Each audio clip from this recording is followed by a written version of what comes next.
ශ්‍රද්ධා සම්පන්න කාරුණික පින්තුනි, ලෝකේ බොහෝ ආගම් සමය දර්ශන අපිට දකින්නට පුළුවන්කම තිබෙනවා. ඒ බොහෝ ආගම් සමය දර්ශන අතර බොහෝමයක ප්‍රකාශයට පත් කරන්නේ මැවුම් වාදයක් පිළිබඳව, නිර්මාණවාදයක් පිළිබඳව. ඇතැම් පිරිසක් අධිච්ච සමුප්පන්න වාදයක් පිළිබඳවත් අදහස් ප්‍රකාශ කරනවා. ඒ කියන්නේ ඉබේ ලෝකය පහළ වුණා, ඉබේ ස්වභාවික ක්‍රියාකාරකමක ප්‍රතිඵලයක් හැටියට ලෝකය හටගත්තා කියලා. නිර්මාණවාදීන් යම්කිසි ਸਰවව්‍යාපී දෙවි කෙනෙක් විසින් මවන ලද ਸਰවබලධාරී දෙවියෙකු විසින් නිර්මිත ලෝකයක් පිළිබඳව විශ්වාස කරනවා. මේ ආදී ලෙස අපිට ලෝකයේ තුල දකින්නට පුළුවන් දර්ශනයන් අතර මෙබඳු විවිධාකාර දෘෂ්ටි කෝණයන්ගෙන් ලෝකයේ පිළිබඳව කළ විවරණයන් දකින්නට පුළුවන්කම තිබෙනවා. නමුත් අපේ ශාන්තිනායක ලෝතුරා සම්මා සම්බුදුරජාණන් වහන්සේ ලෝකය හේතුඵල ධමක ප්‍රතිඵලයක් විදිහට හටගන්න ආකාරය කවදාකවත් කිසිම කෙනෙකුට බිඳ නොහැකි පරිදි සකාරණව පෙන්වා වදාලා. අතීතයටත් සාධාරණ, වර්තමානයටත් සාධාරණ, අනාගතයටත් සාධාරණ, තාක්ෂණයෙන් නොදියුණු යුගයටත් සාධාරණ, තාක්ෂණයෙන් මධ්‍යස්ථ යුගයටත් සාධාරණ, තාක්ෂණයෙන් අති නවීන තත්වයට පත්වන සෑම තැනකටම සාධාරණ වන ලෙස බුදුරජාණන් වහන්සේ හේතුඵල ධර්ම පිළිබඳව පෙන්වා වදාළේ. ප්‍රත්‍ය සහ ප්‍රත්‍ය සමුප්පන්න ධර්මයන් පිළිබඳව. ලෝකයේ පිළිබඳවත් බුදුරජාණන් වහන්සේ විවරණය කළේ ඒ ආකාරයටමයි. එතකොට ලෝකයේ පිළිබඳව ඒ කරපු භාග්‍යතුන් වහන්සේගේ විවරණය ඉක්මවා යන්නට මෙතෙක් කාලයකට කිසිම කෙනෙකුට පුළුවන් කමක් ලැබුණේ නැහැ. දෙවියන් සහිත, මරුන් සහිත, ශ්‍රමණක් බ්‍රාහ්මණයින් සහිත මුළු සමස්ත සත්ව ප්‍රජාවෙම කිසිදු කලෙක එබඳු හැකියාවක් ඇත්තෙක් පහළවන්නේත් නැහැ. මොකද ලෝකයේ සත්‍ය දෙකක් තිබිය නොහැකි, ලෝකයේ තුල පවතින්නේ එකම සත්‍යයක් වන නිසා. බුදුරජාණන් වහන්සේ ලෝකය හේතුඵල ධමයක් විදිහට අවබෝධ කරගෙන ඒ හේතුඵල ධම පිළිබඳව විවිධ ස්වરૂපයන්ගෙන් විවිධ අර්ථකථනයන් ඔස්සේ අපට දේශනා කළා. ලෝකයේ පැවැත්ම නැති කරන්නට අවශ්‍ය නම් මේ හේතුඵල ධම තුලම ඒක සිදු කරගන්න ආකාරය පිළිබඳවත් බුදුරජාණන් වහන්සේ දේශනා කළා. මේ සමස්ත સિદ્ધාන්තයන් පිළිබඳව අපි හඳුනා ගන්නා ආකාරය අපිට සංක්ෂිප්තගත පර්යායකින් අපි තේරුම් ගත්තොත් අපට තේරුම් ගන්නට පුළුවන්කම තියෙනවා පටිච්ච සමුප්පාද ධර්ම පර්යාය. පටිච්ච සමුප්පාදයේ තුලින් බුදුරජාණන් වහන්සේ පෙන්වා වදාළේ ඒ ප්‍රත්‍ය සමவாயෙන් ඒ ධර්මයන් උපදින ආකාරය. මේ හේතු ඇති කල්හි මේ ඵලයේ හට ගැනීම සිද්ධ වෙනවා. මේ හේතුව ඇති කල්හි ඵලයේ ඇතිවීමත්, හේතු නැති වෙනකොට ඵලයේ නැතිවීම සිදුවන ආකාරයත් පිළිබඳව බුදුරජාණන් වහන්සේ දේශනා කොට වදාළා. අස්මින් සති ඉදං හෝති, මේ ඇති කල්හි මේ වෙනවා. ඒ වගේම මේ ධර්මයේ ඉපදීමෙන් මෙන්න මේ ඵල ධර්මයේ හට ගැනීම සිද්ධ වෙනවා. ඵල ධර්මයේ උපදිනවා. ඒ වගේම එමස්මින් අසති ඉදං නොහෝති, මේ ධර්මයේ නැත්තම් මේක වෙන්නේ නැහැ. ඒ වගේම මේ ධර්මයේ නිරෝධයෙන් මේ ධර්මයේ නිරෝධයටපත් වෙනවා. මේ ආකාරයෙන් බුදුරජාණන් වහන්සේ විසින් අපට මේ හේතුඵල ධර්මක පැවැත්මක් පිළිබඳව දේශනා කළා. අපි ඒක හඳුනා ගන්නවා ඉදප්පච්චයතාවය කියලා. මේ ප්‍රත්‍ය සමவாயෙන් උපදින දේ ඉදප්පච්චයතාවය. එතකොට මේ ඉදප්පච්චයතාවය තුළ තිබෙන දේ තමයි මේ ප්‍රත්‍ය සමவாய නැතිනම් ප්‍රත්‍ය නිරෝධයෙන් ඵල නිරෝධයකට ලක්වීම. අපි පටිච්ච සමුප්පාදයේ පිළිබඳව විවිධ න්‍යායන්ගෙන් අහලා තියෙනවා. පටිච්ච සමුප්පාද ධර්ම න්‍යාය ඊටාම ගැඹුරු ධර්ම න්‍යායක්. විවිධ ණය ක්‍රම ඒ ඔස්සේ අපිට දකින්නට පුළුවන්කම තිබෙනවා. සම්මා සම්බුදුරජාණන් වහන්සේගේ ඥාන විශේෂයටම ඊටාම ගෝචර වන මේ මහා පටිච්චසමුප්පාදය නැමැති ධර්ම විෂය පිළිබඳව දිනක් ආනන්ද තෙරුන් වහන්සේ විසින් දේශනා කළේ ස්වාමීනි මේ පටිච්චසමුප්පාදය උත්තාන කුත්තානකෝ විය ඥායති මේ ඊටමත් නොගැඹුරු වූවක් ලෙස වැටහෙනවා කියලා. ඒ වෙලාවේදී භාග්‍යවතුන් වහන්සේ දේශනා කළේ මාහේවං ආනන්ද මාහේවං ආනන්ද. ආනන්ද එහෙම කියන්නට එපා. ආනන්ද එහෙම කියන්න එපා. ගම්භීරෝ ඡායං ආනන්ද පටිච්චසමුප්පාදෝ. ආනන්දේ මේ පටිච්චසමුප්පාද ධර්මයේ ගැඹුරුයි. ගම්භීරව භාසෝ පෙනුමෙනුත් නැතිනම් මේ ස්වභාවයෙන්ුත් පටිච්චසමුප්පාදේ ඊටාම ගැඹුරු වූ ස්වභාවයෙන් යුක්තයි. එතකොට ඒක නුවණින් ප්‍රත්‍යක්ෂ කළ හැකි නුවණින් ප්‍රත්‍යක්ෂ කළ යුතු දෙයක්. එහි න්‍යාය බෙදා දක්වන්නට ගියොත් විවිධ පරාසයන් ඔස්සේ අපිට කතා කරන්නට පුළුවන්කම තිබෙනවා. ඒ නිසා මේ සුළු සීමාව කාල පරාසයක් තුළ මේ පටිච්චසමුප්පාද ධර්මයේ පිළිබඳව ප්‍රකාශ කරලා අවසන් කරන්නට පුළුවන් කමක් කොහෙත්ම නැත්තේ නැහැ. පටිච්චසමුප්පාදයේ පිළිබඳව බුදුරජාණන් වහන්සේගේ දේශනාව දිහා අපි බලනකොට විවිධ අවස්ථාවන් වල විවිධ ආකාරයෙන් දේශනා කළ ස්වરૂපය අපිට දකින්න පුළුවන්කම තියෙනවා. විතක බුදුරජාණන් වහන්සේ අංග 12කින් යුක්ත අවිද්‍යාවෙන් ආරම්භ වන මේ පටිච්චසමුප්පාද පෙළක් අපිට දේශනා කළා. අපි නිතර අහලා පුරුදු පටිච්චසමුප්පාද ධර්මයේ විදිහට.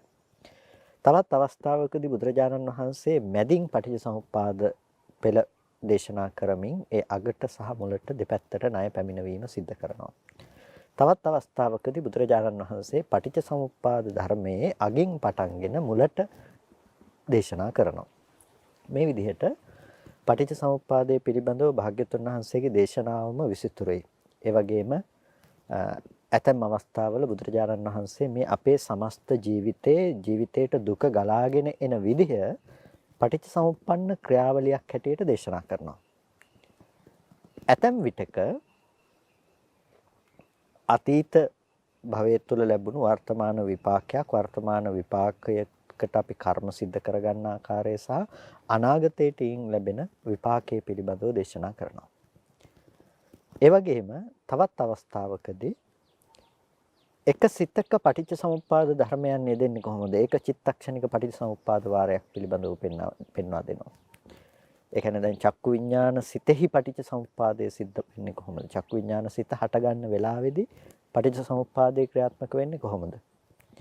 මෙන්න මේ විදිහට එක සිතක පටිච්චසමුප්පාදයේ යෙදෙන ආකාරය පිළිබඳවත් භාග්‍යවතුන් වහන්සේ දේශනා කරලා තියෙනවා. ඉතින් මේ විවිධ අවස්ථාවන් වලදී මේ බෙදා දක්වපු ආකාරය දිහා අපි හොඳට කල්පනා කරලා බලනකොට අපිට පේනවා විවිධ පරයයන්ගෙන් අපිට පටිච්චසමුප්පාද ධර්මයේ පිළිබඳව කතා කරන්නට පුළුවන්කම තිබෙන බව. විශේෂයෙන්ම මහා නිදාන සූත්‍රය ආදී සූත්‍ර දේශනාවන් වල පටිච්චසමුප්පාද පෙළ පිළිබඳව අපි විමසා බලනකොට අපිට සුවිශේෂ කරුණු රාශියක් ඒ ඔස්සේ තේරුම් ගන්නට පුළුවන්කම තිබෙනවා. ඒ සුවිශේෂ කරුණු රාශියක් කියලා කිව්වේ ඒ මහා නිදාන සූත්‍රය තුළ සාමාන්‍යයෙන් අපි අංග 12ක පටිච්චසමුප්පාදයේ බෙදා දක්වන ස්වરૂපයට වඩා නිකම්ම අපි කතා කරනවට වඩා ඒක නව තණ්හා මූලික ධර්මාදිය පිළිබඳව දක්වමින් කෙරෙන විග්‍රහය ඊටමත් වැදගත් විග්‍රහයක්. නමුත් ඒ සියල්ලම ගෙන කරුණු පැහැදිලි කරන්නට සුදුසු අවකාශය නෙවෙයි. ඒ නිසා මෙතනදී බලාපොරොත්තු වෙන දේ තමයි බුදුරජාණන් වහන්සේගේ සමස්ත අපේ ජීවිතය පිළිබඳව දේශනා කළ පටිච්චසමුප්පාද ධර්ම න්‍යාය පිළිබඳව යම් සුළු අංශු මාත්‍රික හෝ යම් පැහැදිලි කිරීමක් සිද්ධ කිරීම. පින්නතුනේ භාග්‍යවතුන් වහන්සේ දේශනා කරනවා දුක පිළිබඳව දේශනා කරනකොට චක්කුංච පටිච්ච රූපේච උප්පජ්ජති චක්කු විඥානං තින්නං සංගති පස්සෝ පස්සපච්චා වේදනා වේදනාපච්චා තණ්හා තණ්හාපච්චා උපාදානං උපාදානපච්චා භවෝ භවපච්චා ජාති ජාතිපච්චා ජරා මරණ ශෝක පරිදේව දුක්ඛ දෝමනස්ස උපායාසා සම්භවಂತಿ එමෙතස්ස කේවලස්ස දුක්ඛක්ඛන්දස්ස සමුදයෝ හෝති. මේ පටිච්චසමුප්පාදයේ පිළිබඳව අපිට දේශනා කළ එක පරයයක් එක පෙළක්. කොහොමද මේක පටන් ගත්තේ? චක්කුංච පටිච්ච රූපේච උප්පජ්ජති චක්කු විඥානං. අසත් රූපයත් නිසා උපදින චක්කු විඥාණය. තින්නං සංගති පස්සෝ තුන් දෙනාගේ එකතුවට කියනවා ස්පර්ශය කියලා. පස්සපච්චා වේදනා ස්පර්ශ ප්‍රත්‍යයෙන් වේදනාව උපදිනවා. වේදනාපච්චය තණ්හා, වේදනාව නිසා තණ්හාව උපදිනවා. තණ්හාව නිසා උපාදානය ඇති වෙනවා. උපාදානය නිසා භවය, භවය නිසා ජාතිය, ජාතිය නිසා ජරා මරණ ශෝක පරිදේව දුක්ඛ දෝමනස්ස උපායාසයයි. එතකොට මේ විදිහට අපිට මුළු ලෝකේ පැවැත්ම පිළිබඳව අපිට භාග්‍යතුන් වහන්සේ දේශනා කරනවා මේ පුංචි කාරණා ටික ඔස්සේ. දැන් මේකේ අවිද්‍යාවාදී හේතු ධර්මතා පිළිබඳව කිසිම පැහැදිලි කිරීමක් නැතුව විඥාන නාම රූප සලආයතන ආදී දේවල් පිළිබඳ වෙන්වෙන්ව පැහැදිලි කිරීමක් නැතිව එක ඍජු පෙන්වා දීමක් විදිහට ඇහැයි රූපයයි චක්කු විඥානයයි නිසා මේ තුන් දෙනාගේ එකතු ස්පර්ශය, ස්පර්ශය නිසා වේදනාව, වේදනාවට තමයි තණ්හා කරන්නේ, තණ්හාව නිසා තමයි උපාදානයේ දැඩිව ග්‍රහණය කර ගැනීමක් තියෙන්නේ, අල්ලා ගැනීමක් තියෙන්නේ. එතකොට උපාදානය කියන දේ යම් තැනක තිබුණොත් එතන කාමාදී භවය තියෙනවා. එතකොට මේ භවය යම් කිසි විදිහකින් සකස් කර ගැනීමක් තියෙනවා නම් ජාති ජරා මරණ පේනවා. එතකොට දැන් මෙන්න මේ විදිහට අපිට බුදුරජාණන් වහන්සේ මේ සිදුවන ආකාරය පිළිබඳව දේශනා කළා. එතකොට දැන් මෙතනදී අපිට දකින්න පුළුවන්කම තිබෙනවා විශේෂයෙන්ම කර්ම සහ විපාක ධර්මතාවයක් කියලා කරුණු දෙකක්. මේක බෙදා බලනකොට අපිට දකින්න පුළුවන්කම තියෙනවා. දැන් චක්කුංච පටිච්ච රූපේච uppajjati චක්කු විඥානං තින්නම් සංගති පස්සෝ පස්සපච්චය වේදනා මේ ආදී ධර්මයන් තුල කර්ම කෙලෙස් සිදීමක් ඇත්තේ නැහැ. මෙතන තියෙන්නේ සම්පූර්ණම විපාක සම්තතියක් හුදු ස්කන්ධ ධර්මයන්ගේ පැවැත්මක් පමණයි. එතකොට හුදු ස්කන්ධ ධර්මයන්ගේ පැවැත්මක් පමණක් තිබෙන තැනක අපිට මෙතන තණ්හා උපාදාන භව කියන මේ ධර්මතාවයන් අපිට දකින්න පුළුවන්කම තියෙනවා. තණ්හා උපාදාන කියන මේ ගති දෙක වර්තමාන අපිට කෙලෙස්ය හදලා දෙන දෙයක්. කෙලෙස්යක් විදිහට සමුදේ පාක්ෂික ධර්ම විදිහට අපි හඳුනා ගන්නු ලබන දෙයක්. එතකොට තණ්හාව සහ උපාදානය කියන එක නිකම්ම ඇති වෙන්නේ නැහැ. වේදනාවකට තණ්හා උපාදාන කියන එක නිකම්ම ඇති වෙන්නේ නැහැ. අවිද්‍යාවෙන් යම් සංස්කාරයක් තියෙනවා නම් ඒ අවිද්‍යාවෙන් ඒ ඇති කරගනු ලබන සංස්කාරය නිසා තමයි මෙතනදී මේ තණ්හාව සහ උපාදානය කියන දේ ඇති වෙන්නේ. තණ්හාව සහ උපාදානය කියන මේ ටික ඇති වෙන්නේ අවිද්‍යාවෙන් යම් සංස්කාරයක් අපි සිද්ධ කරනවා නම්. එතකොට මේ අවිද්‍යාවෙන් සංස්කරණය සිදු කරන දේ නිසා අපිට තණ්හා උපාදාන කියන මේ ගති ටික පෙනෙන නිසා තමයි මතු ජාති ජරා මරණයක් පේනවා නම් පේන්නේ. එතකොට වර්තමානයේ තුල ජරා මරණයක් පේනවා නම් ඒ පේන්නේ මේ විදිහටම දෙයක් සකස් කරගත්ත බව කම නිසා. එතකොට දැන් අපිට මෙතනදී තේරුම් ගන්නට ඕන දේ තමයි කොහොමද මේ තන අපි ඇති කරගත්තේ, කොහොමද මේ විදිහට අපි විපාක ධර්මතා ටිකකට කෙලෙස් ධර්මතා ටිකක් නැතිනම් විපාකයකට කෙලෙසයක් එකතු කළේ කොහොමද කියන එක. එතකොට අපිට මේ පටිච්චසමුප්පාද ධර්මයේ මේ හේතු ටික නිසා අපේ ජීවිතේට දුක ඇවිල්ලා තියෙනවා කියන එක පිළිබඳව අපි දැනගන්න පුළුවන්කම තිබෙනවා. ඒ පිළිබඳව අපි සලකා බලනකොට කොහොමද මේ ධර්මයන්ගේ සැකස්ම සිද්ධ වෙන්නේ කියන එක මහා නිදාන සූත්‍රයේදී අපිට ඉතාමත් වැදගත් කාරණාවක් මතු කරගන්නට පුළුවන්කම තිබෙනවා. අපි දන්නවා පටිච්චසමුප්පාද ධර්මයේ පිළිබඳව සාකච්ඡාවේදී අපිට ලැබෙනවා විඥානපච්චයා නාම රූපං නාම රූපපච්චයා විඥානං කියලා අන්‍යෝන්‍ය ප්‍රතිසම්බන්ධතාවයක්. අඤ්ඤමඤ්ඤව එකිනෙකාට ප්‍රත්‍යවීමක් අපිට දකින්නට පුළුවන්කම තියෙනවා. විඥානයේ නාම රූපයටත් නාම රූපයේ විඥාණයටත් ප්‍රත්‍යවීම වශයෙන් මේ ප්‍රත්‍යවීම තියෙනවා. දැන් විපාක සම්තතිය දිහා අපි බලනකොට ප්‍රතිසන්දිගත විඥාණය අපිට මේ නාම රූපයට ප්‍රත්‍ය වෙන නිසා තමයි නාම රූපයේ වැඩිමක් පෙනෙන්නේ.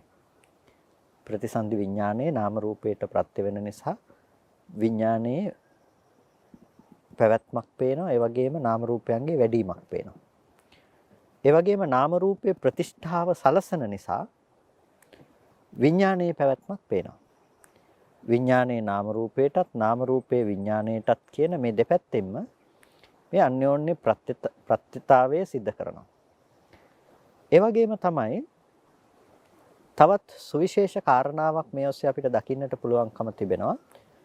බුදුරජාණන් වහන්සේ විඥානපච්චා නාම රූපං කියලා දේශනා කරනකොට විඥාණය නාම රූපයට ප්‍රත්‍ය වෙනවා කියලා දේශනා කරනකොට ඒ දේශනා කිරීම ඇතැම් අවස්ථාවලදී පෙන්වා දෙන්නේ විඥාණය මෞකුසකට ප්‍රතිසන්දි වශයෙන් බැස ගැනීම වශයෙන් සහ මේ ප්‍රවෘත්ති වශයෙන් නාම රූපයට ප්‍රත්‍ය වීම කියන දේ. ඒ වගේම නාම රූපේ නිසා විඥාණය සැකසෙනවා කියනකොට නාම රූපය ප්‍රතිෂ්ඨා කරගෙන කර්ම විඥානයේ පැවැත්ම පිළිබඳව බුදුරජාණන් වහන්සේ දේශනා කරනවා. මේක බොහොම අපූර්ව බොහොම ලස්සන સિદ્ધාන්තයක්. විඥාණය නාම රූපයට ප්‍රත්‍ය වීමත් නාම රූපයට විඥානයේ ප්‍රත්‍ය වීමත් කියන කාරණාව දිහා අපි බලනකොට අපිට දකින්න පුළුවන්කම තියෙනවා විඥානයේ නාම රූපයට ප්‍රත්‍ය වීම කියන දේ ගැන කතා කරනකොට විඥාණය ප්‍රතිසන්දි වශයෙන් මෞකුසකට පැමිණීම වශයෙන් ප්‍රත්‍ය වෙනවා ඒ නාම රූප ධර්මයට. එතකොට විපාක වශයෙන්ම ඒ නාම රූපයත් විඥාණයට ප්‍රතිෂ්ඨා සැලසීම විදිහට ප්‍රත්‍ය වෙනවා විඥාණයට. එතනින් පස්සෙත් අපි ගත්තාම මේ සමස්ත නාම රූප ධර්මයට ප්‍රත්‍ය වීම විදිහට විඥාණය ප්‍රත්‍ය වෙනවා. අපි කිව්වොත් නාම රූප පත්‍යා විඥානං කියන දේ අපිට දේශනා කරනවා. කර්ම විඥාණයට නාම රූපේ ප්‍රත්‍ය වෙනවා කියන තැනිනුත්.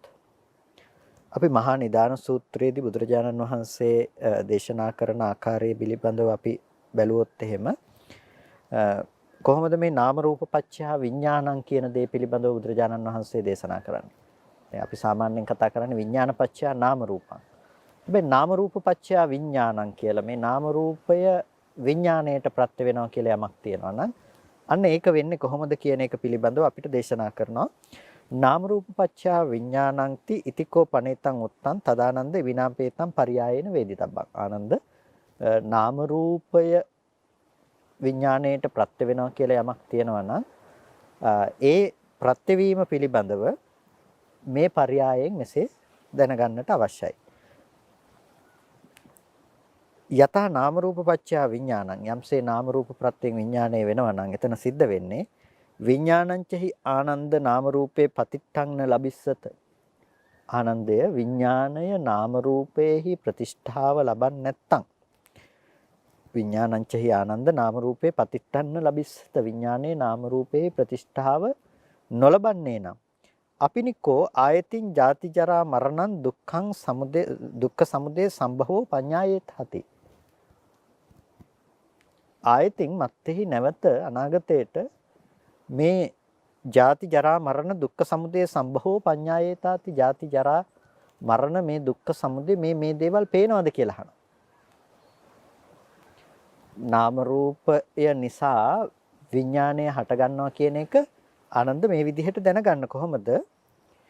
විඥාණය ආනන්ද විඥාණය නාම රූපයේ ප්‍රතිෂ්ඨාව ලබන්නේ නැත්තම් ඒ කියන්නේ විඥාණය නාම රූපයේ අසුරු කරගෙන පවතින්නේ නැත්තම් මේ විඥාණය ආයතින් ජාති ජරා මරණ ඒ කියන්නේ නැවත ජාති ජරා මරණ මේ දුක්ඛ සමුදය සම්භව පඤ්ඤායේත හති මේ ජාති ජරා මරණ දුක පෙනෙනවද කියලා අහනවා.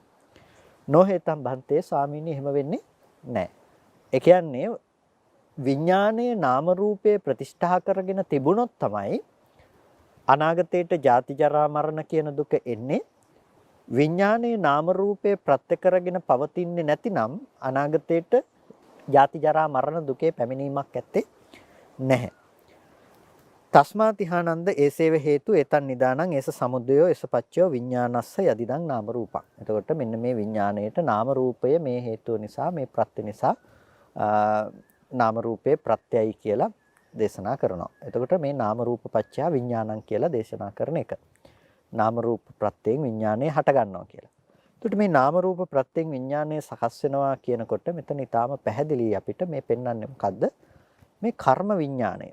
කර්ම විඥානය කියලා කියන්නේ දැන් අපි නාම රූපය අසුරු කරගෙන පවතින විඥානය. අපි නාම රූපය විඥානය අසුරු කරගෙන පවතිනවා කියනකොට අපි දැන් දෙකකින් ඒක හඳුනා ගන්නවා. දැන් දෙකකින් අපි හඳුනාගන්නේ කොහොමද ඒක? අර විපාක සන්තතිය තුළ නාම රූපය විපාක විඥාණයට පවතින්නට උපකාර කරනවා, පස්තම්බක වෙනවා.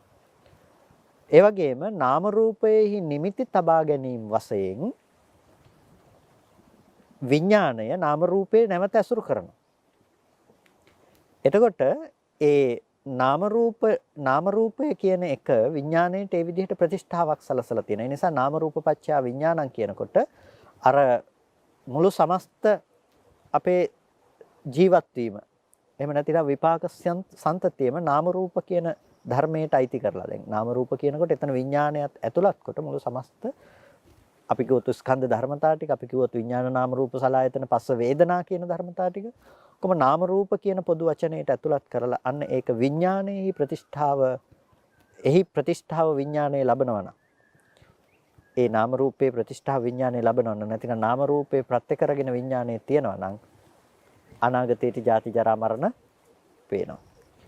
ඒ විදිහට නාම රූපයේ ප්‍රතිෂ්ඨාව විඥානය ලබන්නේ නැතිනම් අනාගතයේදී ජාති ජරා මරණ පහළ වීමක් වෙන්නේ නැහැ. ඊට පස්සේ බුදුරජාණන් වහන්සේ දේශනා කරනවා එත්තවතාකෝ ආනන්ද ජායේතවා ජීයේතවා මීයේතවා චවේතවා උපජ්ජේතවා ආනන්ද මෙතකින්ම තමයි සත්වය ජායේතවා උපදිනවා නම් උපදින්නේ ජීවත් වෙනවා නම් ජීවත් වෙන්නේ මැරෙනවා නම් මැරෙන්නේ චුත වෙනවා නම් චුත වෙන්නේ නැවත උපප්‍රාප්ති භාවයකටපත් වෙනවා නම් පත් වෙන්නේ එත්තවතා අදිවචනපතෝ මෙතන තමයි අදිවචනපතය දෙන්නේ එත්තවතා නිරුත්තිපතෝ මෙතකින් තමයි නිරුක්තිපතයන් පවතින්නේ එත්තවතා විඤ්ඤාත්තිපතෝ විඤ්ඤාත්තිපත පවතින්නේ මෙතකින් එත්තවතා පඤ්ඤාවචරං එත්තවතා වට්ටං වත්තන්ති මෙන්න මෙතන තමයි සංසාර වෘත්තය පවතින්නේ සංසාර සසර වට පවතින්නේ එත්තවතා ඉත්තත්තම් පඤ්ඤාය ඒ බව නිසා තමයි ඉත්තත්තම් මේ ආත්ම භාවය කියන එක පෙනෙන්නේ අපිට යදිදන් නාම රූපං සහ විඥානේන අඤ්ඤමඤ්ඤ පච්චේතාය පවත්තති නාම රූපයේ විඥාණයට ප්‍රත්‍ය වෙනවා කියන එක යම් තැනක තියෙනවා නම් අන්න එතන තමයි එත්තවතාකෝ ආනන්ද ජායේතවා ආනන්ද මේ ඉපදීම පේන්නේ ආනන්ද මේ ජීවත් වීම පේන්නේ මේ මරණය කියන දේ පේන්නේ ඉපදීම මැරීම කියන දේ පෙනෙන්නේ මේ නාම රූපයේ විඥානයේ ප්‍රත්‍ය කරගෙන නැතිනම් නාම රූප ප්‍රත්‍යයෙන් විඥානයේ සකස් වීම නිසා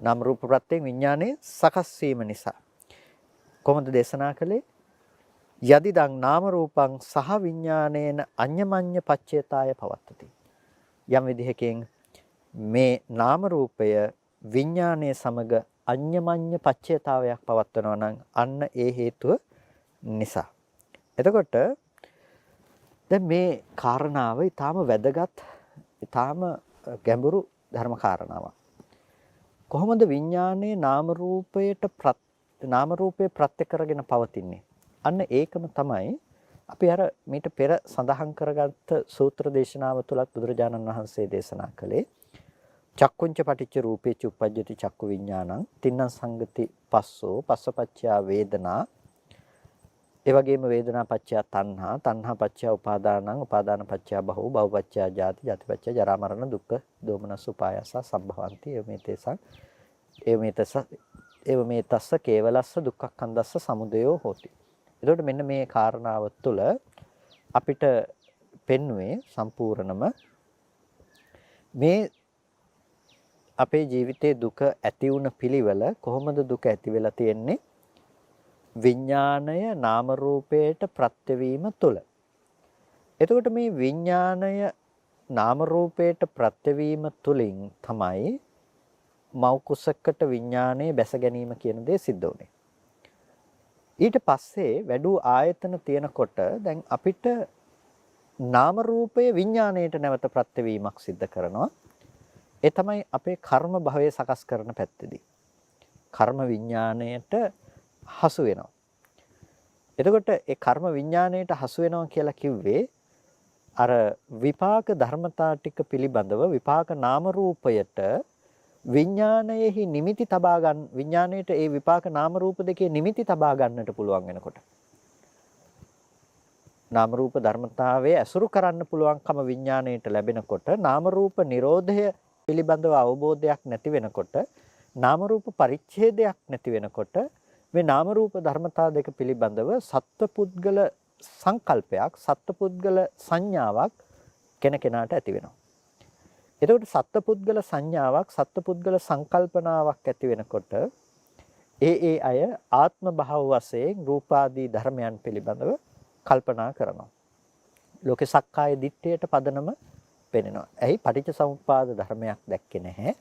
හේතුඵල ධමයක් දැක්කේ නැහැ. හේතු නිසා හටගත්ත ධර්මය හේතු නැති වෙනකොට නැති වෙන බව අවබෝධ කරගත්තේ නැහැ. අන්න ඒ හේතුව නිසා ඔවුන්ට මේ සසර දුක පැවැත්මක් සංසාර ප්‍රවෘත්තියක් පේනවා. ඒ තමයි නාම රූප ප්‍රත්‍යයෙන් විඥානයේ සකස් වුනහම වෙන දේ. මේකම තමයි අනාථපිණ්ඩිකෝවාද සූත්‍රයේදී සරියුත්තරුන් වහන්සේ අනේපිඩු සිටුතුමාට අවවාද කළේ ගැහැවිය නුඹේ විඥාණයට ඇස ඇසුරු වෙන්න දෙන්න එපා, රූපය ඇසුරු වෙන්න දෙන්න එපා, චක්කු විඥානය ඇසුරු වෙන්න දෙන්න එපා කියලා. එතකොට දැන් ඇස ඇසුරු වෙනවා කියලා කියන්නේ මොකද්ද? අර විපාක නාම රූපයේ නිමිති හිත් තියා ගන්නවා විඥානයේ මගේ. නැතිනම් විඥානය ඇසුරු කරනවා විපාක නාම රූපේ. ඒ ධර්මයන්ගේ ස්වභාවය තමයි ඒ මොහොතේ හටගෙන ඉතුරු නැතුව නැති වෙලා යන බව. හැබැයි හටගත්ත ධර්මය ඉතුරු නැතුව නැති වෙන බව පිළිබඳව නොදන්නා අවිද්‍යාව නිසා නොදන්නා මෝඩකම නිසා මොකද වෙන්නේ? ඒ ධර්මයන් පිළිබඳව පවතිනවා කියලා ගන්න වැරදි සහගත සංඥාවක් තුළ වාසය කරනවා. ඒ නිසා යම්කිසි කෙනෙකුට මේ දුක නැති කරන්න ඕනේ නම් එයා දුක නැති කළ යුත්තේ කොහොමද? චක්කුංච පටිච්ච රූපේ චුප්පජ්ජති චක්කු විඥානං තින්නම් සංගති පස්සෝ පස්සපච්චා වේදනා වේදනාපච්චා තණ්හා යා තණ්හා යේව අශේෂ විරාග නිරෝධා. ඒ තෘෂ්ණාවගේ නිර්වශේෂ නිරෝධයක් තියෙනවා නම් අන්නේ තෘෂ්ණාවගේ නිර්වශේෂ නිරෝධයෙන් උපාදාන නිරෝධෝ උපාදානේ නිරුද්ධ වෙනවා. උපාදාන නිරෝධා උපාදානේ නිරුද්ධ වීමෙන් භව නිරෝධෝ භවේ නිරුද්ධ වෙනවා. භව නිරෝධා භවේ නිරුද්ධ කිරීමෙන් ජාති නිරෝධෝ ජාති නිරුද්ධ වෙනවා. ජාති නිරෝධා ජාතිය නිරුද්ධ වීමෙන් ජරා මරණ ශෝක පරිදේව දුක්ඛ දෝමනස්ස උපායාසා නිරුද්ධಂತಿ. ජරා මරණ ශෝක පරිදේව දුක්ඛ දෝමනස්ස උපායාස ධර්මයෝ නැති වෙලා යනවා. එහෙනම් නැති කල යුත්ත කුමක්ද? තෘෂ්ණාව. තණ්හාව තමයි නැති කල යුත්ත බවට පත් වෙන්නේ. තණ්හාව නැති කරන්න පුළුවන් කමක් නැහැ.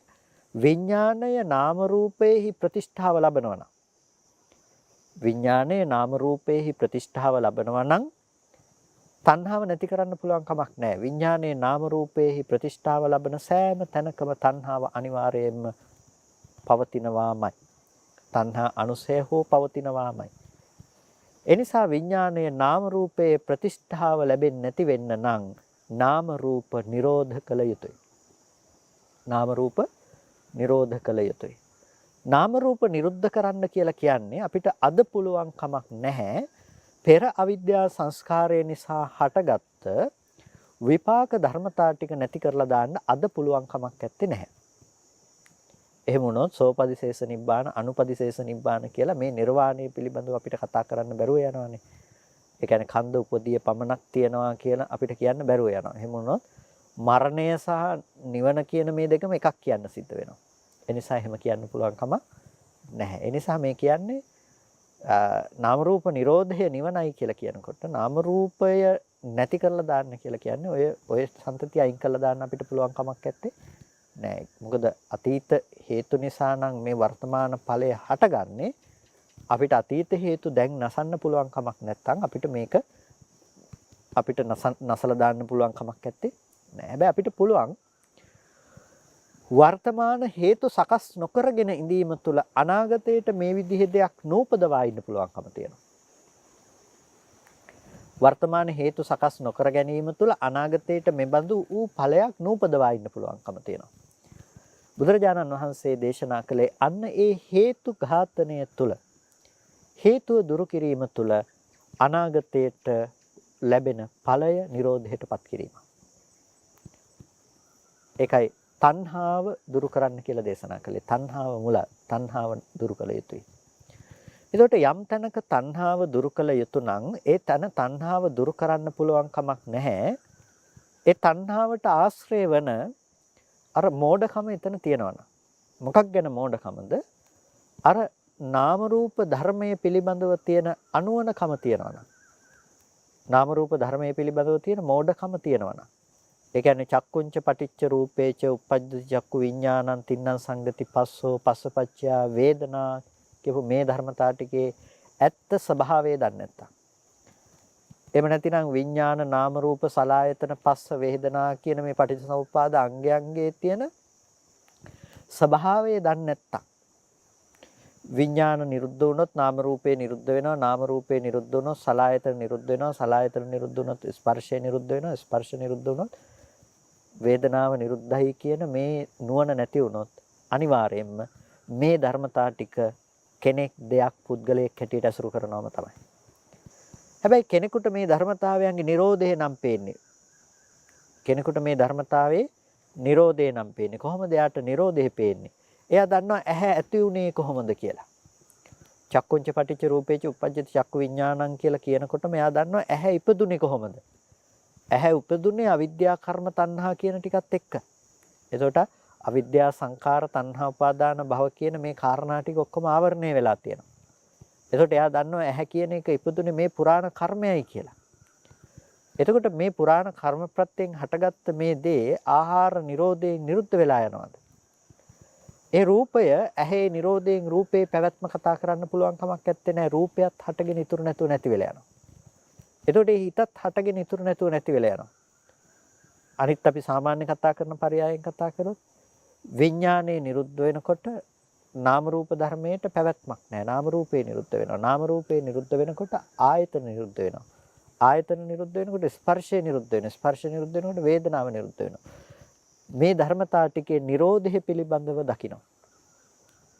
මෙන්න මේ ධර්මතා ටිකේ Nirodhe පිළිබඳව යම්කිසි කෙනෙක් අවබෝධ කරගන්නකොට මේ Nirodhaය ප්‍රතිවේද කිරීම තුළින් Nirodhaය අවබෝධ කිරීම තුළින් ඒ කෙනාට ලෝකයේ තුල යම්කිසි දෘෂ්ටිගතකයක් තියෙනවා නම් ඒ දෘෂ්ටිගතකයට පදනම නැතුව යනවා.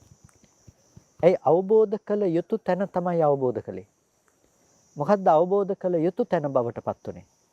අවබෝධ කළ යුතු තැන බවට පත් උනේ අර විඥාන නාම රූප සලආයතන පස්ස වේදනාදී මේ ධර්මයන්ගේ යථාවබෝධය. හටගෙන ඉතුරු නැතුව නිරුද්ධ වීම පිළිබඳව. තව විදිහකින් අපි කිව්වොත් අපි ස්කන්ධ නිරෝධය සහ අනුත්පාද නිරෝධය කියලා දෙකක් කතා කරනවා. ස්කන්ධයන්ගේ ස්වභාවය තමයි හට ගැනීම සහ වැයවීම. ඒ ස්කන්ධයන්ගේ හට ගැනීම සහ වැයවීම නැතිනම් ස්කන්ධයන්ගේ සිදුවන නිරෝධය පිළිබඳව ප්‍රත්‍යක්ෂ කරනකොට අර කර්ම විඥාණයට පදනමක් ලැබෙන්නේ නැහැ. අපි කියනවා නාම රූපේහි Nirodhe ප්‍රත්‍යක්ෂ කරනකොට ඒ නාම රූපේ Nirodhe ප්‍රත්‍යක්ෂ කිරීම තුළින් විඥානයේ පැවැත්මක් පේන්නේ නැහැ කියලා. විඥානයේ නොපෙනීමට යන එකට අපි කියන අනිදස්සන විඥානය කියලා. විඥානයේ නාම රූපේ අසුරු කරගෙන පවතිනවා නම් ඇස අසුරු කරගෙන රූපේ අසුරු කරගෙන පවතිනවා නම් වේදනාව සංඥාව සංස්කාරයේ විඥානයේ අසුරු කරගෙන පවතිනවා නම් විඥානය පින්නතුනි ඒ සෑම තැනකම චුති ගති උප්පත්ති වට්ට දුක්ඛ කියන මේ ධර්මයන්ගේ පැවැත්මක් පේනවා. ඉපදීම පේනවා. ජීවත් වීම පේනවා. මරණයටපත් වීම පේනවා. ඇයි? රූපේ තියෙනවානේ. ඇහැ තියෙනවානේ. ඇහැ තියෙන කෙනා ඉන්නවා. එයාට විඳින්න රූපේ තියෙනවා. රූපේ තියෙනකොට ඒ රූපේ සත්වයක් පුද්ගලයෙක් කියලා ඇසුරු වෙන කමක් තියෙනවා.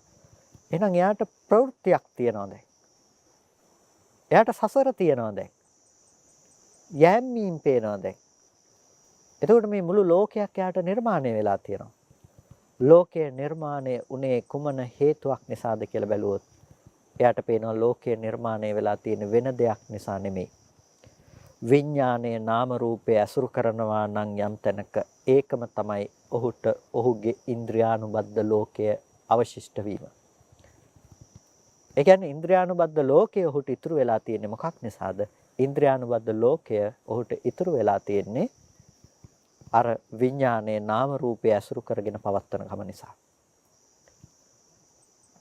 විඥානයේ නාම රූපයේහි පිහිට ලබන්නේ නැත්නම් යම් අවස්ථාවක විඥානයේ නාම රූපේහි පිහිට නොලබන කල කිසිම විදිහකින් කිසිම ආකාරයකින් යාට ලෝකෙ කිසිම දෙයක් පණවන්න පුළුවන් කමක් නැත්තේ නෑ.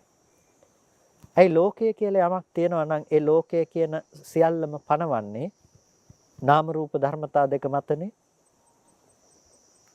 ඒ කියන්නේ රූප වේදනා සංඥා සංඛාර විඥාන කියන ස්කන්ධ ටික මතනේ. ඒ ටිකේ නිමිති තිබ්බොත්නේ අපිට ලෝකය තියෙන්නේ. තව විදිහකින් කිව්වොත් ආයතන ටික මතනේ. ආයතන ටික තිබුණොත්නේ අපිට ලෝකය තියෙන්නේ. ඔබ අද ලෝකය කියලා යමක් කතා කරනවා නම් යමක් ගැන කල්පනා කරනවා නම් ලෝකය කියලා ඔබ කල්පනා කරන ඒ කතා කරන සෑම දෙයක්ම ඔබ කල්පනා කරන්නේ ඔබ හිතන්නේ ඔබ කතා කරන්නේ ඒ ධර්මතා මත පිහිටලා ඒ දේවල් වල තියෙන නිමිති සිටීම නිසා.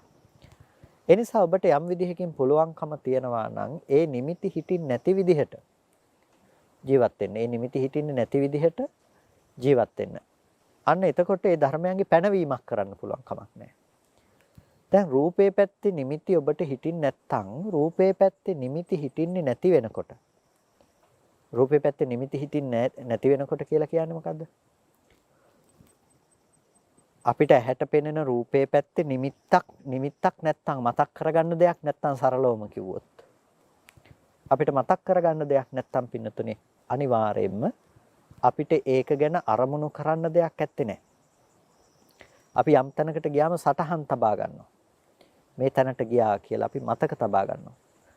එතකොට මේ මතක තබා ගැනීම නිසා තමයි අපි මේ අරමුණ සිහිපත් කරනකොට අපි ගියපු තැන අපිට මතක් කරන්න පුළුවන්කම තියෙනවා.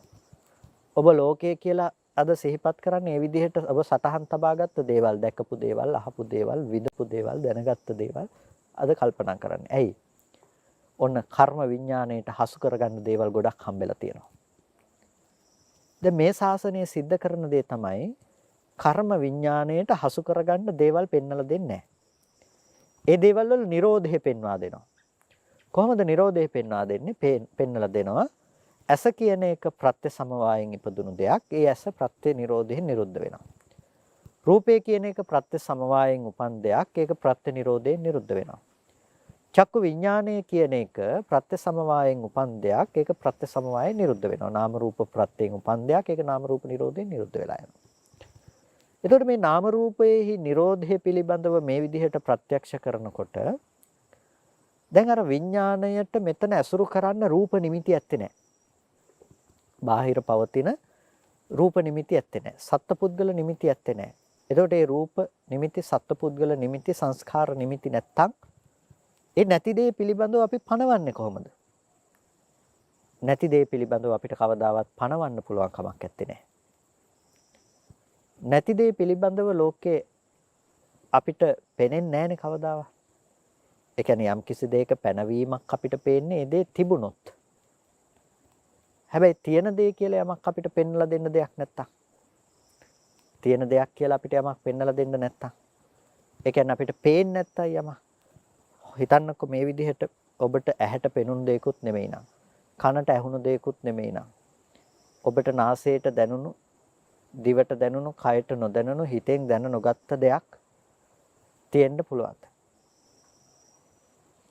ඔබට ඒ ගැන හිතා ගන්න පුළුවන් කමක් නැත්තේ නෑ. ඔබට ඒ ගැන දැනුමක් නෑ. ඔබට ඒ ගැන හිතා ගන්න පුළුවන් කමක් නැත්තේත් නෑ. ඒකට හේතුව මොකද්ද? විඥාණයට ඇසුරු කරන්න තැනක් නෑ. විඥානයේ නිමිති නෑ ඒ ගැන කතා කරන්න. දැන් විඥානයේ නාම රූපෙහි ප්‍රතිෂ්ඨාව ලැබපු දේ ගැන කතා කළොත් ඔබට රුවන්වැලි සෑය දැන් මේ මොහොතේ සිහිපත් කරන්න පුළුවන්. ඒ විඥානයේ නාම රූපේ ප්‍රතිෂ්ඨාව ලැබනවා. ඒ නිසා ඔබට රුවන්වැලි සෑය තියෙනවා. රුවන්වැලි සෑය තියෙනවා කිව්වහම නිකම්ම රුවන්වැලි සෑය දැකපු කෙනා ජීවත් වෙනවා. දැන් ඔබට ওই රුවන්වැලි සෑය වෙනස් වීම විඳින්නත් පුළුවන්කම තියෙනවා. ඔක දකින්න කෙනාගේ ලෙඩවීම මරණය මහලු බව දකින්න පුළුවන්කමක් තියෙනවා. ඒකයි එත්තවතානුකෝ මේ පමණකින් ජායේතවා ජීයේතවා මීයේතවා. උපදිනවා, ජීවත් වෙනවා, මැරෙනවා, චුත වෙනවා, ආය උපදිනවා, මේ දේවල් අපිට දකින්න පුළුවන්කම තියෙනවා. එතකොට මෙන්න මේ විඥාණය නාම රූපයට ප්‍රත්‍යවීම අපිට යම් විදිහකින් නිරුද්ධ කරන්න පුළුවන් නම් ඒකට තමයි බුදුරජාණන් වහන්සේ අපට නිවරදිවම ප්‍රතිපදාවක් දේශනා කරලා තියෙන්නේ. අපි ඒකට කියනවා පටිච්චසමුප්පාද ධර්මය නිරෝධයේ පැත්තට සම්මර්ෂණය කරනවා කියලා. අවිද්‍යායත්වේව අශේෂ විරාග නිරෝධෝ. අවිද්‍යායත්වේව අවිද්‍යාවගේ නිර්වශේෂ නිරෝධයක් තියෙනවා නම් ඒ නිර්වශේෂ නිරෝධයෙන් අවිද්‍යායත්වේව අශේෂ විරාග නිරෝධහ. සංඛාර නිරෝධෝ. සංස්කාරය නිරුද්ධ වෙනවා. සංස්කාර නිරෝධයෙන් විඥානය නිරුද්ධ වෙනවා. විඥානය නිරුද්ධ වෙනකොට නාම රූපේ නිරුද්ධ වෙනවා. මේ විදිහට මුළු පටිච්චසමුප්පාදයේම නිරෝධයටපත් වෙනවා. දැන් මේ පටිච්චසමුප්පාදයේ නිරෝධයටපත් වීම තුළ අපිට දකින්න පුළුවන්කම තියෙනවා කොහොමද මේක නිරෝධයටපත් උනේ? අර වේදනාව කර්ම මට්ටමකට අපි අරගෙන ගියේ. අපි සූත්‍රයක් පිළිබඳව කතා කරගෙන ආවන්නේ පෙළක් පිළිබඳව. චක්කුංච පටිච්ච රූපේච උප්පජ්ජති චක්කු විඥානං තින්නං සංගති පස්සෝ පස්සපච්චය වේදනා වේදනා පච්චය තණ්හා කියලා. එතකොට මේ වේදනා පච්චය තණ්හා කියපු එකේ අපි නිකම්ම විපාක වේදනාවට නෙමෙයිනේ අපි තණ්හා කරන්නේ. අපි තණ්හා කරන්නේ මොකටද? අපි මනසින් ගොඩනගා ගන්න හොඳ නරක කියන වේදනාවට තමයි අපි තණ්හා කරන්නේ. එහෙනම් එතන ඒ කර්ම විඥාණය අර නාම රූපයේ ප්‍රතිෂ්ඨාව ලැබපු තැනක තමයි තණ්හාව උපදින්නේ. එතකොට ඒ කර්ම විඥානයේ නාම රූපයේ ප්‍රතිෂ්ඨාව නොලබන්නට නම් අපිට මොකද්ද කරන්න ඕනේ? වර්තමානයේ තුල තියෙන අවිද්‍යාවේ නිරෝධය අපිට ඇති කරන්නට උන. අවිද්‍යාවේ උත්පාදයේ සමගම අවිද්‍යාවේ නිරෝධය සිද්ධ වෙනවා. විද්‍යාවේ උත්පාදයේ සමගම අවිද්‍යාවේ නිරෝධය සිද්ධ වෙනවා. එතකොට අපිට විද්‍යාව මෙතනදී වැදගත් වෙන දෙයක්. ඒ විද්‍යාව තමයි අර ධර්මයන් විශේෂෙහි පවත්තන ප්‍රඥාව. විඥාන නාම රූප සලආයතන පස්ස වේදනා කියන ධර්මයන් විශේෂෙහි පවත්තන නුවණම තමයි විද්‍යාව බවට පත් වෙන්නේ. ඒ ධර්මයන්ගේ නිරෝධය සාක්ෂාත් කරන බව මෙතන තිබුණා නම් එතකොට මොකද්ද වෙන්නේ? සංස්කාරය නැති වෙලා යනවා. ඒ කියන්නේ වර්තමානයේ තුල පුඤ්ඤාභි සංඛාර, අපුඤ්ඤාභි සංඛාර, ආනිජ්ජාභි සංඛාර කියන මේ සංස්කරණයන් නැති වෙලා යනවා. සංස්කාර සකස් කිරීමක් නැහැ. කර්ම විඥානයේ හට ගැනීමක් නැහැ. කර්ම විඥානයේ හට ගැනීමක් නැති වෙනකොට විඥාන නාම රූප සලආයතන පස්ස වේදනා කියන මේ ධර්මයන්ගේ නිරෝධය ප්‍රත්‍යක්ෂ කරලා තියෙනවා. මේ ධර්මයන්ගේ නිරෝධය ප්‍රත්‍යක්ෂ වෙනකොට තණ්හාවේ නොහට ගැනීමට ගිහිල්ලා උපාදානයේ නොහට ගන්න බවට ගිහිල්ලා භවයේ නොහට ගන්න බවට ගිහිල්ලා ජාතිය ජරා මරණ ශෝක පරිදේව දුක්ඛ දෝමනස්ස උපායාසාදී යම් දෙයක් තියෙනවා නම් ඒ සියලුම දේවල් නොහට ගන්න බවට ගිහිල්ලා මතු ප්‍රතිසන්දියක් ඇත්තේ නැහැ. ප්‍රතිසන්දියකට යන්න පුළුවන්කම තියෙන්නේ අනිවාර්යයෙන්ම කර්ම සහගත දෙයක් සකස් කරගෙන තිබුණොත් විතරයි. අද කර්ම සකස් කරගෙන අපි භවයේ සකස් කරගෙන තිබුණොත් ඒ කර්ම භවයට අනුරූපීව උප්පත්ති භවයකට අපිට යන්න පුළුවන්කම තියෙනවා. හැබැයි කර්ම භවයේ පණවන්න තැනක් නැති වුණොත් අපිට අර ධර්මයන්ගේ Nirodhe ප්‍රත්‍යක්ෂ කිරීම තුළ එතකොට පැවැත්මක් නැති වෙලා. එතකොට මේ පටිච්චසමුප්පාද ධර්මයේම අපිට Nirodhe පිළිබඳව අපි දකිනකොට අපිට පේනවා එක පැත්තකින් ස්කන්ධ Nirodhe විදියට හටගත්තු ධර්මයන්ගේ නිර්වශේෂ Nirodhe කියන දේත් අනික් පැත්තෙන් අපිට දකින්න පුළුවන්කම තියෙනවා අනුත්පාද නිරෝධය කියන දේත්. එතකොට කෙලෙසුන්ගේ පවත්නා අනුත්පාද නිරෝධයත් ස්කන්ධයන්ගේ පවත්වන ස්කන්ධ නිරෝධයත් කියන මේ දෙආකාර නිරෝධයම අපිට මෙතනදී හඳුනා ගන්නට පුළුවන්කම තියෙනවා. එතකොට මෙන්න මේ පටිච්චසමුප්පාදය නිරෝධයේ පැත්තට අපි කතා කළොත් පටිච්චසමුප්පාදය පිළිබඳව අපිට කතා කරන්නට වෙන්නේ සරල සංක්ෂිප්තයක් විදිහට ගත්තොත් මෙන්න මේ කාරණා ටික. එතකොට එහිදී ඊටාම වැදගත්ම කාරණාව තමයි අර නාම රූපය කියන දේ විඥාණයට ප්‍රත්‍ය උනේ කොහොමද කියන එක. එතකොට නාම රූපය විඥාණයට ප්‍රත්‍ය වෙනවා නම් ඒ ප්‍රත්‍ය වෙන සෑම තැනකම චුති උත්පත්ති ආදී ගති පැවැත්ම සංසාර වටේ තියෙනවා. සංසාර ප්‍රවෘත්තිය ඒ තැනක තියෙනවා නම් ඒ සංසාර ප්‍රවෘත්තිය නැති කරන කෙනෙකු විසින් කළ යුතු වෙන්නේ ඒ චුති උත්පත්ති ආදී ඒ තැන් ටික නැති කිරීම. නැතිනම් චුති උත්පත්ති ගන්න යම් හේතු ටිකක් නිසා නම් ඒ හේතුව නැති කිරීම. එතකොට මේ හේතුව නැති කිරීම තමයි පින්නතුනේ අපිට දකින්න පුළුවන්කම තියෙන්නේ අර තණ්හාවගේ නිර්වශේෂ නිරෝධය කියලා පෙන්වව දාලා තැන. එතකොට මේ තණ්හාවගේ නිර්වශේෂ නිරෝධය කරන්න නම් අවිද්‍යා නිරෝධය සංස්කාර නිරෝධය අපිට කරන්න තියෙනවා. අවිද්‍යා සංස්කාරයන්ගේ Nirodha අපි ඇති කරගන්නකොට අපිට පේනවා විඥාන, නාම රූප, සලආයතන, පස්ස වේදනා කියන මේ ධර්මයන්ගේ Nirodha. එතකොට විඥාන, නාම රූප, සලආයතන, පස්ස වේදනා කියන මේ ධර්මයන්ගේ Nirodha යම් තැනක ප්‍රතිවේද කරනවා නම්, ඒ ධර්මයන්ගේ Nirodha යම් අවස්ථාවකදී දකිනවා නම්, ඒ දකිනකොට තණ්හා උපාදාන භව ආදී මේ ධර්මයන් ගොඩ නැගෙන්නේ නැහැ. එතකොට මේ මුළු සමස්ත පටිච්චසමුප්පාද સિદ્ધාන්තයේම නිරෝධයේ පැත්තට අපි දැකලා තියෙනවා. අනුලෝම පටිච්චසමුප්පාදයක් විදිහට අපි මේක නිරෝධයේ පැත්තට මේක දැකලා තියෙනවා. හට ගැනීම පැත්ත ගැන කතා කරනකොට විඥානයේ නාම රූපයේ ප්‍රත්‍ය ලැබෙනකොට අනිවාර්යයෙන්ම නැවත නාම රූපේ විඥාණයට ප්‍රත්‍ය වෙනවා, විඥානයේ නාම රූපයට ප්‍රත්‍ය වෙනවා කියන අඤ්ඤමඤ්ඤ පච්චේතාවය සිද්ධ වෙනවාම තමයි. ඒ කියන්නේ ප්‍රතිසන්දිය හිස් වෙන්නේ නැහැ කියන එක. හැබැයි මේ එක තැනකින් මේ අඤ්ඤමඤ්ඤ පච්චේතාවය එක තැනකින් කඩලා දැම්මොත් නාම රූපේ විඥාණයට ප්‍රත්‍ය වෙන්නේ නැති විදිහට නාම රූපේ නිරුද්ධ කළොත් ඒ නාම රූපේ නිරුද්ධ කරපු තැන විඥානයේහි පැවැත්මක් පේන්නේ නැතුව යනවා. ඒ නිසා මේ පටිච්චසමුප්පාද පෙළ තවත් එක ආකාරයකින් මේ විවරණය කරගත්තේ තවත් එක න්‍යායකින් බුදුරජාණන් වහන්සේ දේශනා කළ එක න්‍යායකින්. එතකොට මේ පටිච්චසමුප්පාදයේ පිළිබඳව අපිට කතා කරනකොට අපිට විවිධ පරයයන් ඔස්සේ කතා කරන්නට පුළුවන්කම තිබෙනවා.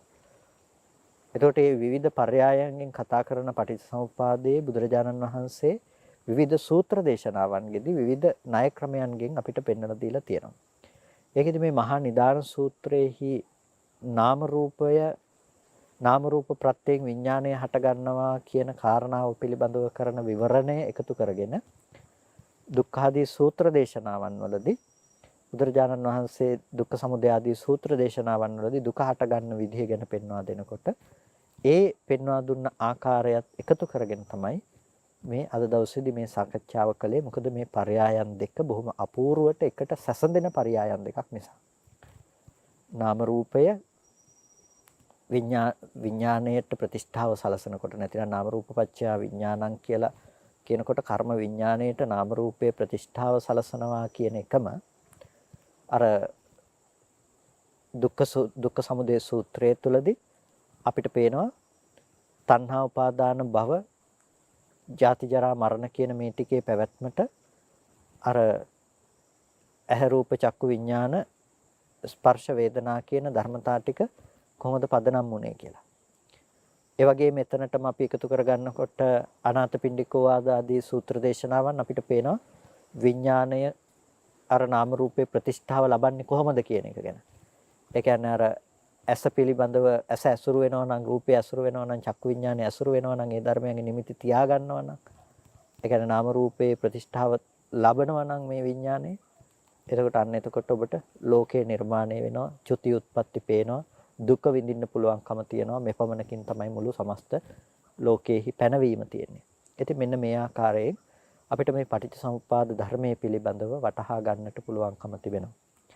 ඉතින් මේ පටිච්චසමුප්පාද ධර්මයේ අද නිරෝධයේ පැත්තට ඔබ අරගෙන යනවා නම් ඔබ ඊටමත් අප්‍රමාදීව කටයුතු කරන්න මේ තණ්හා නිරෝධය සඳහා තණ්හාව නිරුද්ධ කරන්නට නම් ඒහා සමග තියෙන අවිද්‍යාව දුරු කරන විද්‍යාවක් ඔබට භජනය කරන්නට සිද්ධ වෙනවා.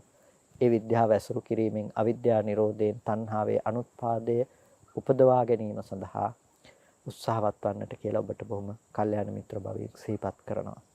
ඉතින් කල්පනා කරගන්න සද්ධර්ම ශ්‍රවණය කරගන්නට යෙදුණා. යෝනිසෝ මනසිකාරයන් නැති කරගන්නට යෙදුණා. සිද්ධ කරගත්ත සියලුම කුසල ධර්මයන් අපි දෙවියන්ටත් අනුමෝදන් කරමු. දෙවියෝ මේ පින් සතුටින් සාදුනාදයෙන් අනුමෝදන් වනු ලබත්වා. දෙවියන්ටත් ප්‍රාර්ථනීය බෝධියකින් උතුම් නිවනින් සැනසෙන්නටම මේ කුසලය හේතු පාරමිතාවක්ම වේවා කියලා සාදු කියලා දෙවියන්ටත් පින් අනුමෝදන් කරන්න. ඒ වගේම අද දවසේදී 58 වන ජන්මදිනය සිහිපත් කරන ගෞරවනීය අවසරයි දරණාගම කුසල ධම්මනායක මාහිම්පාණන් වහන්සේටත් අපි මේ සියලුම කුසල ශක්තිය අනුමෝදන් කරනවා. මේ බෞද්ධ නාලිකාව ඇසුරු කරගෙන මෙතුවක් කාලයකට අපි ධර්ම දේශනා කිරීම තුළිනුත් ඔබ ධර්ම ශ්‍රවණය කිරීම තුළිනුත් සිද්ධ කරගත්ත සියලු කුසල සම්භාර ධර්මයන් ගෞරවනීය අපේ නායක මාහිම්පාණන් වහන්සේට අනුමෝදන් කරනවා. උන්වහන්සේ මේ සියලු පින් අනුමෝදන්ව උතුම් නිවනින් ප්‍රාර්ථනීය බෝධියකින් සැනසේවායි ආශිර්වාද කරන්න සාදු කියලා පින් අනුමෝදන් කරන්න. ඒ වගේම ඔබ සියලු දෙනාටත් මේ උතුම් කුසලය නිදුක් නිරෝගී සුවපත් බව චිරජීවනයේ පිණසම කායික මානසික සැනසෙල්ල පිණසම අමා මහ නිවනින් සැනසීම පිණසම හේතු පාරමිතාවක් වේවා කියලා සාදු කියලා පින් අනුමෝදන් වන්න. සියලු දෙනාටම තෙරුවන් සරණයි.